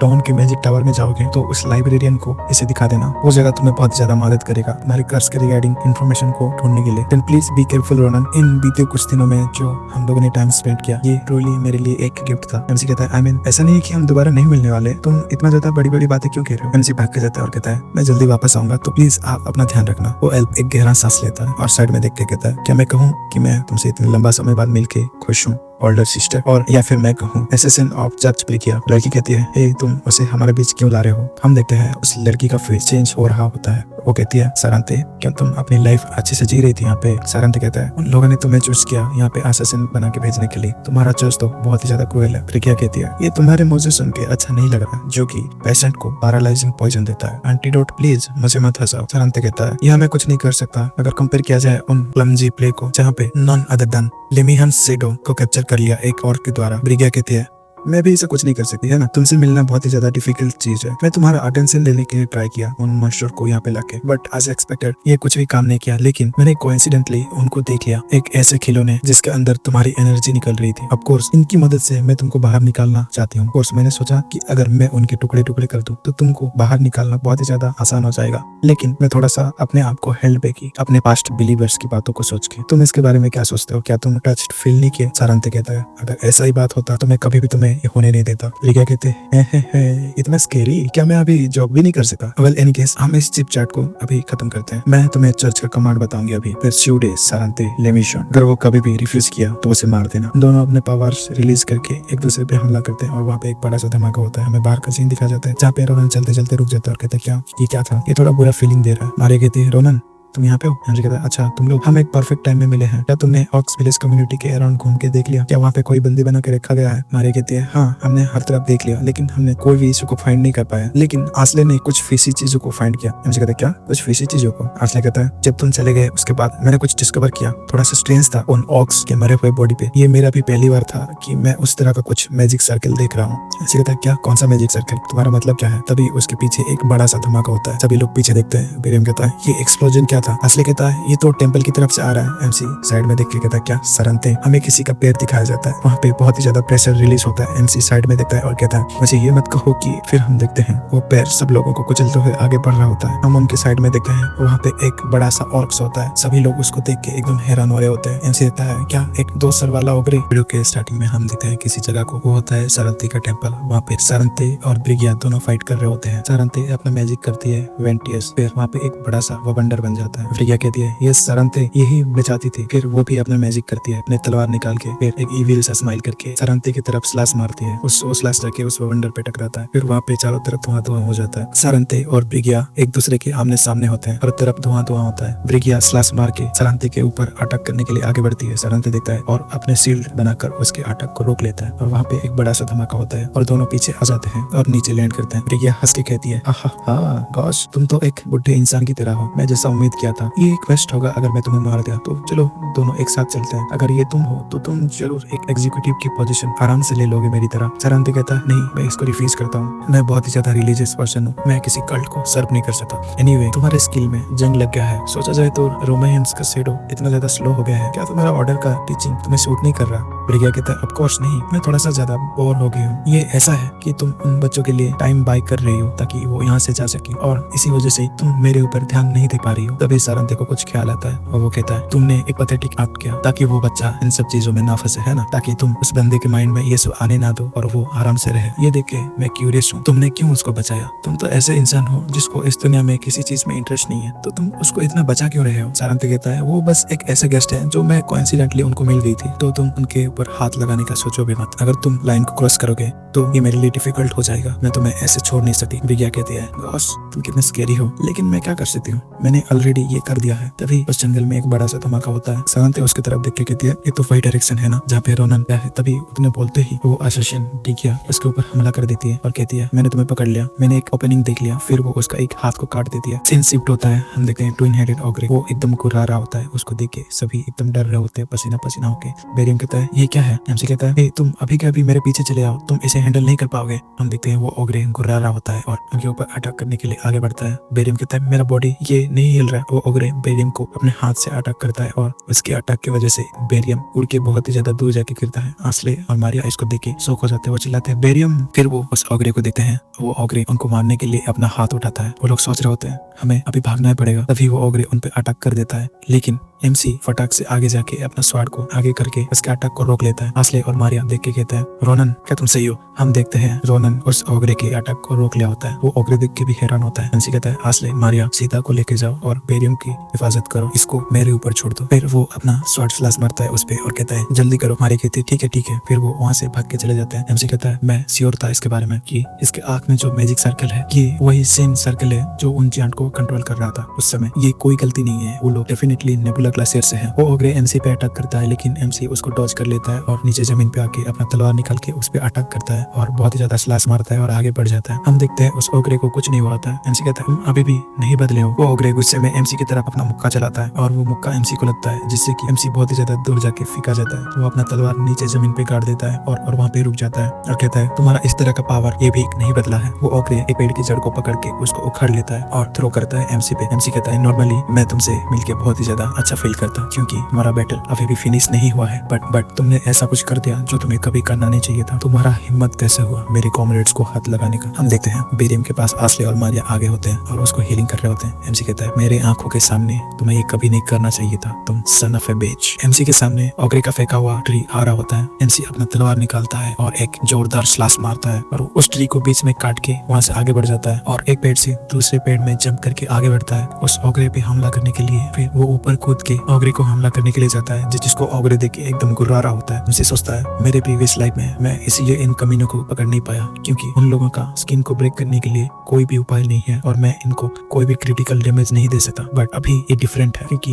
ये स्वॉर्ड मेरे पास है और इसके साथ जो टेक्निक मैंने इंस्ट्रक्टर से सीखा हुआ था, नाविरो style fourth form revolving sword, जिससे कि मैं किसी को भी काट सकता हूँ। एमसी उसके ऊपर हमला करके आगे बढ़ जाता है और नीचे आके अपना तलवार अपने म्यान में रख लेता है। वो ओग्रे पीछे देख के गुर्रा रहा होता है और कहता है कि ड्रिल को रोक दो और यहीं पे मर जाओ। हम देखते हैं उस ओग्रे का टुकड़े टुकड़े हो गया होता है। वहाँ पे चारों तरफ धुआं होता है। एमजी कहता है मुझे अभी भी बहुत ही ज्यादा इंप्रूव करना पड़ेगा, मैं इस तरह का कमीनों को मारने के लिए इतना ज्यादा टाइम लगा दिया। तभी आस्ले और मारिया आ जाती है। एमसी पूछता है बेरियम सुनबे कैसे है, क्या वो सही है? मारिया कहती है तुम्हें चिंता करने की जरूरत नहीं है, सीता का शुक्रिया की वजह से हमने इसको फास्ट कर दिया, लेकिन हमें अभी भी प्रोफेशनल हीलर के पास जाना ही पड़ेगा, लेकिन अभी के लिए चिंता करने की कोई जरूरत नहीं है। एमसी कहता है वाह चलो अच्छी बात है, देन तुम लोग सुनबे के साथ यहाँ से चले जाओ। आस्ले कहता है क्या तो तुम नहीं आओगे क्या? एमसी कहता है मैं सारंती के पास जा रहा हूँ, हम देखते हैं सरंती का टेम्पल एकदम टूट गया होता है। एमसी देख के एकदम हैरान हो जाता है और कहता है यहाँ पे क्या चल रहा है, यहाँ पे क्या हो गया ये सब, मैं यहाँ से गुजर के ज्यादा समय नहीं हुआ है। हम पीछे देखते हैं जहाँ पे की सरंती खड़ी होती है। समझी कहता है क्या सरंती? सरंती कहता है तुम सही हो, चलो ये अच्छी बात है, मुझे रिलीफ मिला, मुझे माफ कर दो, मैं ट्राई किया मैं अभी तुमको जाके बचाने के लिए, लेकिन मेरा बॉडी अभी भी। एमसी उसके पास दौड़ के आता है और कहता है तुम्हारा हालत देखो, तुम इस हालत में कैसे बचाओगे, यहाँ पे क्या हुआ है, कौन ऐसा किया? सरंती कहता है ये चलेगा, प्लीज शांत हो जाओ और जल्दी से यहाँ से चले जाओ, इस प्लेस को छोड़ दो, अभी के लिए तुम इस सिचुएशन से बच गए हो, लेकिन मुझे नहीं पता वो लोग कब यहाँ पे आ जाएंगे। तभी उसके बैरियर को तोड़ के कुछ अंदर आता है और सरंती के बॉडी के आर पार हो जाता है, जिससे कि सरंती खून की उल्टी कर देती है। एमसी देख के एकदम हैरान हो जाता है, कहता है क्या सरंती? आज के लिए इतना ही, तो वीडियो को यहीं पे खत्म करते हैं। वीडियो देखने के लिए आपका बहुत बहुत शुक्रिया। मैं मिलता हूँ आपको अगले वीडियो में, तब तक के लिए बाय बाय।